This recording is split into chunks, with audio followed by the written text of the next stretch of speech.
বন্ধুরা, প্রতিদিনের মতো আজকে আমরা ফিরে এসেছি লক্ষ্মী কুটিরের রান্নাঘরের পক্ষ থেকে।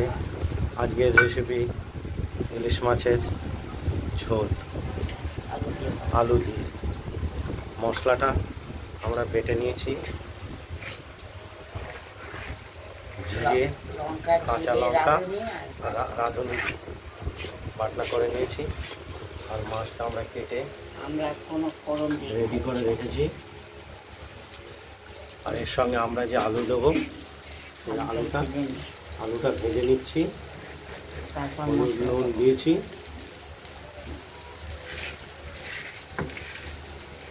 আপনারা দেখুন। তারপর সব করছি একে একে। ভাজা হওয়ার পর মশলা দেব, জিরে, রাঁধুনি আর কাঁচা লঙ্কা আর হলুদ। এটা ঝোল হবে, আলু দিয়ে ঝোল করবো। আলু দিয়ে পাতলা ঝোল।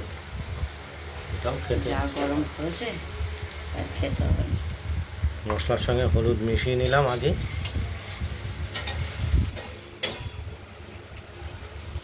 ভাজা হবে মাংস কাটতে পিচ করতে থাকবে। এবার মশলাটা দিয়ে আলুটা ভাজা হয়ে গেছে, মশলাটা দিয়ে দিলাম, কষাবো। তারপর মুড়ে যেটা আগে দিয়ে দিলাম, একটু ভাজা হয়েছে, ওরা ঢেকে দিই।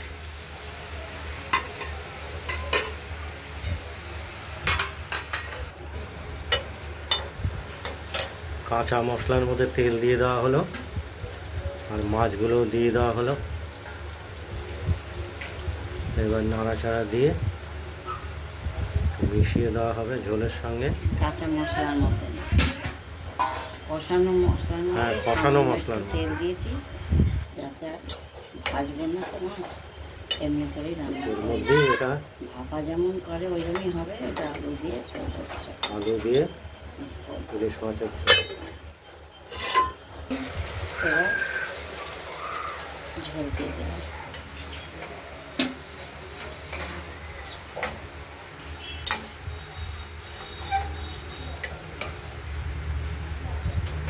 এবার ফুটে উঠলেই, আলুটা একটু সেদ্ধ হয়েছে কিনা ঝোলটা ফুটে উঠলেই মাছের ঝোল একটু সামান্য সেদ্ধ বাকি আছে। রেডি। আলু দিয়ে কত কাছে যাচ্ছে ইলিশ মাছের ঝোল রেডি। রেডি হয়ে গেছে। ওভেন নিভিয়ে দিলাম। আপনারা দেখতে পাচ্ছেন ওভেন নিভিয়ে দেওয়া হলো।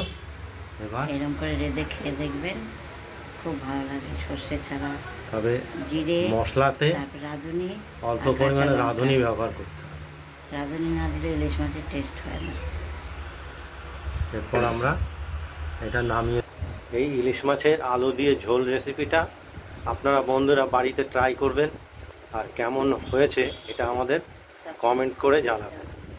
তাহলে আমরা পরবর্তী রেসিপি করতে আরও উদ্বুদ্ধ হব। আর আজকের মতো এখানেই। আর আমাদের এই চ্যানেলটাকে, সুস্থ থাকবেন। টাটা। লক্ষ্মী কুটিরের রান্নাঘর চ্যানেলটাকে সাবস্ক্রাইব করে রাখবেন, পাশের বেল আইকনটা বাজিয়ে দেবেন। সুস্থ থাকবেন, ভালো থাকবেন।